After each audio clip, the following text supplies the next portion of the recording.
Joint statement का इंतजार करते हैं। लेकिन अभी इस वक्त ये बैठक खत्म हो गई है। ज्यादा जानकारी के साथ अमित हमारे साथ जुड़े हुए। अमित, क्या उम्मीद करें भाई?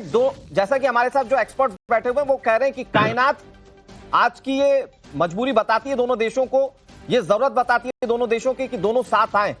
क्या उम्मीद करें? भारत ने अपने स्टेटमेंट में क्लियर कर दिया कि भारत किस तरह का रिश्ता चाहता है। कैसी उम्मीद हम चाइना से कर सकते हैं?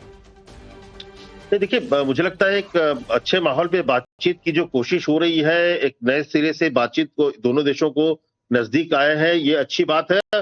भले ही अब परिस्थिति दूसरी हो, भले ही आप कह सकते हैं कि जो वर्ल्ड ऑर्डर बदल रहा है ट्रंप की वजह से, उसकी वजह से दोनों मिले हो, लेकिन एक तरह से दोनों के लिए अच्छा है।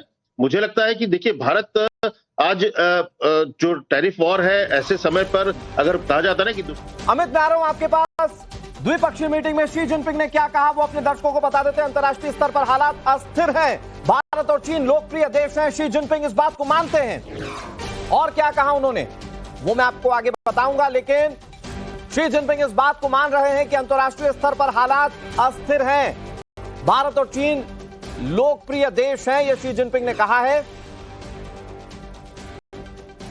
और इस बात को आगे बढ़ा रहे हैं अमित, हमारे सहयोगी अमित।